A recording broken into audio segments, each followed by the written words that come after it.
ये बात सच है कि हम लोग एक अच्छे दौर से नहीं गुजर रहे हैं। कोरोना वायरस से हमारा देश ही नहीं पूरी दुनिया प्रभावित है और सबसे ज्यादा प्रभावित है हमारे डेली वेज वर्कर्स, जो देश के अलग अलग कोने से आते हैं रोजगार के लिए, ताकि वो अपना और अपने परिवार का पेट पाल सके। गिव इंडिया, एक्शन एड और हेलो लाया है मैं भी कोविड वॉरियर, एक इनिशिएटिव जिसमें हम सब साथ आए और कोविड-19 से लड़े। So join the cause and support our daily wage workers. Jai Hind.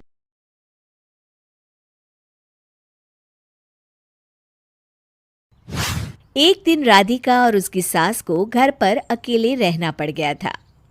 तब विजय जाते जाते कहता है, सुनो, ताला लगा के सोना, अच्छे से खिड़की दरवाजे चेक कर लेना और मम्मी का बीपी भी चेक कर लेना। हाँ जी, कोई दिक्कत नहीं है।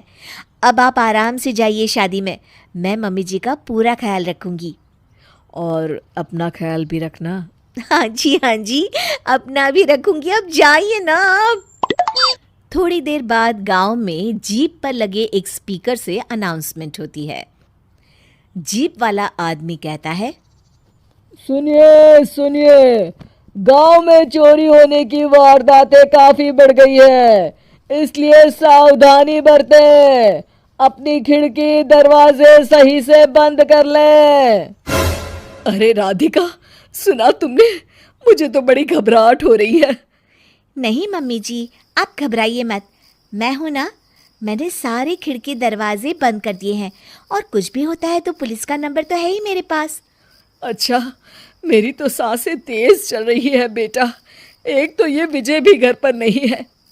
मम्मी जी, वो भी जल्दी आ जाएंगे, मेरी अभी फ़ोन पर बात हुई थी। आप बस रिलैक्स रहिए। उधर दूसरी तरफ दो चोर रात में गांव में चोरी करने का प्लान बनाते हैं। दोनों सास बहू अकेली है उस घर में। अच्छे से पता लगाया नो? हाँ, कोई और नहीं है घर पर। अच्छा मौका है हाथ साफ करने का। अरे वाह, अब आएगा मजा।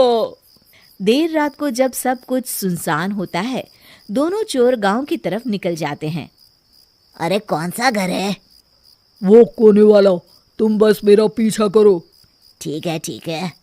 दोनों दबे पांव बचते बचाते राधिका के घर के बाहर तक पहुंच जाते हैं। ये सास बहू बड़ी चालाक है।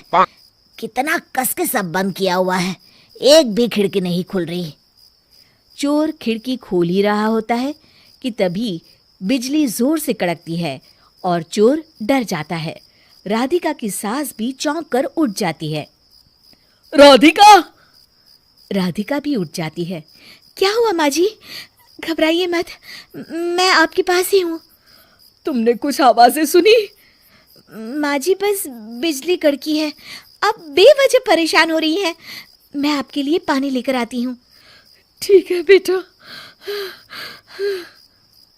राधिका जैसे ही पानी लेने के लिए उठती है, उसे खिड़की से चोर की परछाई दिखती है। ये देखते राधिका थोड़ा घबरा जाती है। वो अपनी सास को इशारा करती है। उसकी सास भी चोर को देखकर डर जाती है। शांत हो जाइए मम्मी जी। अरे मगर कैसे बेटा? हे भगवान, विजय को फोन लगा बेटा। माँ जी, इस वक्त अचानक वो पहुंच भी नहीं पाएंगे। मैं कुछ करती हूँ, आप बस शांत रहिए। उधर चोर अपने काम में लगा हुआ है। वो सब सामान देख रहा होता है। तभी उसको आवाज आती है। सुनिए जी, देखिए तो, खिड़की के पास कोई है।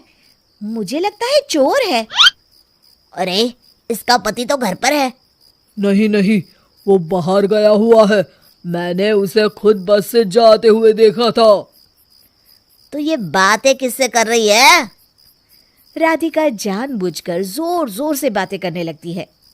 सुनिए जी, जल्दी आइए ना बाहर, मुझे पक्का शक है कि घर में कोई घुस आया है। अरे लगता है इसका पति आ गया है।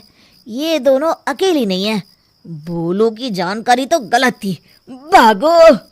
चोर घबराकर जल्दी जल्दी बाहर की ओर भागने लगते हैं। तभी एक चोर का पांव फिसल जाता है, मगर वो फिर से जल्दी से खड़ा होकर भागने लगता है। वो गली के कोने तक पहुंचने ही वाला होता है कि पुलिस उसको पीछे से आके पकड़ लेती है। अरे रुको तो, किधर भाग रहे हो दोनों? कब से तुम दोनों की तलाश थी हमको? साहब छोड़ दो हमको साहब। हमने कुछ नहीं किया। अच्छा, तो इतनी रात को क्या यहाँ जॉगिंग करने आए थे? हवलदार, दोनों को हथकड़ी लगाकर गाड़ी में बिठाओ। तभी पीछे से राधिका भी आ जाती है। मैम, आपने बड़ी बहादुरी दिखाई।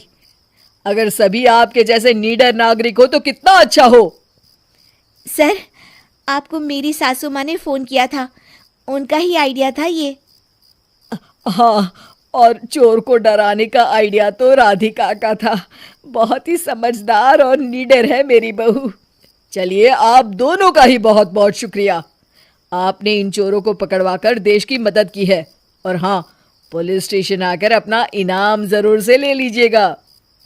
और अगले दिन विजय शहर से आ जाता है। वो अखबार में तस्वीर देखता है जिसमें राधिका और माँ इनाम ले रहे होते हैं। माँ, आपको कोई चोट तो नहीं आई है ना? अरे ना बेटा ना, जब तक राधिका साथ है तकलीफ कैसी। राधिका, तुम ठीक तो हो ना? I am so proud of you Radhika, तुम बहुत ही समझदार हो। सोनम के घर फूलमती नाम की एक नौकरानी काम करती थी। उसके नैन नक्श बहुत सुंदर थे, बस रंग से वो काली थी। एक दिन, सोनम दीदी, आप कितनी सुंदर है और इतनी गोरी भी। काश मैं आपके जैसी गोरी होती। अरे लेकिन देख ना, कितनी मोटी हूं मैं। मुझे तो पड़ोस की रानी अच्छी लगती है। देखने में गोरी, नैन नक्श अच्छे और दुबली भी कितनी सुंदर लगती है।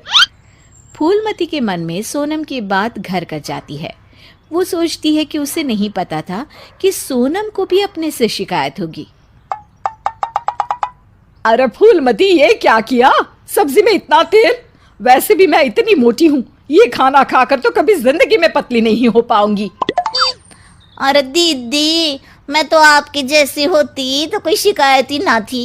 गोरी गोरी। अरे गोरी ही तो हूँ, खुद को तो देख। तेरे नैन नक्श, तेरा पतला शरीर। फूलमती, कोई भी खुश नहीं है इस दुनिया में अपने रंग रूप को लेकर। किसी का कुछ न कुछ छूटा ही हुआ है। हाँ दीदी, लेकिन काली तो काली ही होती है ना। अरे शायद तू नहीं समझेगी। काश मैं भी रानी की तरह होती। अच्छा चल, आज रानी खाने पर आ रही है तो कुछ अच्छा बना लेना। तभी वहां रानी आ जाती है। रानी दुबली पतली गोरे रंग की महिला होती है। दोनों सहेलियां बैठकर गप्पे मार रही होती है कि वहां फूलमती खाना लेकर आती है। अरे रानी दीदी, आप कितनी सुंदर है। काश मैं आप ही की तरह होती तो कितना अच्छा होता। शुक्रिया फूलमती, लेकिन तुम्हारे नैन नक्श तो बड़े ही तीखे हैं। हाँ दीदी, लेकिन हूँ तो काली ही ना। वैसे तो मैं भी वो सामने वाली वंदना को देखकर सोचती हूँ कि काश मैं उसके जैसी होती। हैं दीदी, आप भी अपने से खुश नहीं? ना ना, मैं तो बहुत खुश हूँ, बस जरा लंबाई। काश मेरी लंबाई वंदना जैसी होती तो कमाल हो जाता। फूलमती उन लोगों को खाना देकर वहां से चली जाती है। वो सोचने लगती है, अरे ये क्या, मैं तो सोच रही थी कि सोनम दीदी सबसे सुंदर है, लेकिन लगता है सोनम दीदी कुछ नहीं। अब तो मुझे वंदना से मिलना पड़ेगा, देखो तो सही कि वो क्या चीज़ है। एक दिन मौका देखकर फूलमती वंदना के घर जाती है और उसके दरवाजे की बेल बजाती है। हाँ बोलो, क्या काम है? मैं ना एक काम वाली हूँ और घरों में काम करती हूँ। क्या आपको किसी नौकरानी की ज़रूरत है? हाँ हाँ, ज़रूरत तो है, लेकिन सिर्फ झाड़ू के लिए। वो क्या है कि पोछा मैं खुद लगाती हूँ, जिससे मेरी फिगर मेंटेन रहती है। दीदी, एक बात बोलूं, आप कितनी परफेक्ट हैं। मतलब आप में तो कोई कमी ही नहीं है। सुंदर शरीर, लंबी हाइट, गोरा रंग। काश ना दीदी मैं आपके जैसी होती। शुक्रिया, लेकिन मैं भी परफेक्ट नहीं हूँ। ओह, ये क्या दीदी, आप क्या बोल रही हैं? ऊपर वाले ने तो आप में कोई कमी रखी ही नहीं है। अरे तू उस दीपिका को जानती हो ना? कैसी बात कर रही हो दीदी? वो कहानी हर घर की हीरोइन ना? हाँ हाँ वही। उसकी त्वचा देखी है, कैसी दमकती चमकती, और कमर तो कितनी पतली है, हाय। पर दीदी वो तो हीरोइन है, हीरोइन। वो तो पैदा ही ऐसी हुई होगी। हाँ वही तो, उसको तो भगवान ही ऐसा बनाया होगा, सुंदर, चमकता और दमकता। फूलमती सोचने लगती है, अरे ये क्या, आकांक्षाओं का कोई अंत ही नहीं है। कोई खुश नहीं है खुद से, हर किसी को किसी और जैसा दिखने की चाह है। अब तो किसी ना किसी तरह दीपिका से मिलने जाना होगा, लेकिन कैसे? फूलमती एक दिन दीपिका के घर जाती है, जहां उसका बॉडीगार्ड दरवाजा खोलता है। कौन हो तुम और यहाँ क्यों आई हो? मैं ना मैडम से मिलने आई हूँ, कोई बात करनी थी। अरे चलो चलो यहाँ से, ये कोई धर्मशाला नहीं है जो बात करने के लिए आ गई मैडम से। तभी वहां दीपिका आ जाती है। अरे भैया आने दो, फैन होगी मेरी। फूलमती दीपिका के पीछे पीछे उसके घर के अंदर चली जाती है। मैडम आप तो इतनी सुंदर हो जैसे कि कोई गुड़िया। हाय हाय, त्वचा तो ऐसी जैसे कि मोम। मैडम काश मैं आपकी जैसी होती। अरे मैं काफ़ी परेशान हूँ अपने रंग रूप को लेकर। एक ही जिंदगी और उसमें भी भगवान ने मुझे ऐसा बना दिया। दीपिका को फूलमती की बात परेशान कर देती है। वो उसे पास बिठाती है और फिर कहती है, देखो मैं भले ही सुंदर हूँ, लेकिन उसे बरकरार रखने के लिए मुझे बहुत मेहनत करनी पड़ती है। मतलब मेहनत क्यों और कैसे? मैं खाने पीने में हर वो चीज़ नहीं खा सकती जो तुम खा सकती हो। मैं धूप, पानी, हवा, धूल से दूर रहती हूँ, नहीं तो दाने निकल आते हैं। ना जी ना मैडम, मैं तो सारा दिन घूमू हूँ। बारिश में भीगना तो मुझे बहुत ही अच्छा लगे है। अरे महंगी महंगी क्रीम, पाउडर जिस दिन मैं लगाना छोड़ दूँ ना, तो देखो कैसी बुढ़िया सी शक्ल हो जाएगी मेरी। अरे मेरे ये सुंदर होठ, ये तो मैंने सर्जरी से करवाए हैं, जिसका मुझे बहुत ज़्यादा ख्याल रखना पड़ता है। दीपिका की बात सुनकर फूलमती वहाँ से निकल जाती है, वापस आती है सोनम के पास और काम करने लगती है। अरे फूलमती क्या हुआ, आज बड़ी खुश लग रही है। हमेशा तो परेशान सी रहती थी, अब किसके जैसा लगने की चाह है? किसी की तरह नहीं दीदी, भगवान ने तो मुझे बहुत ही अच्छा बनाया है।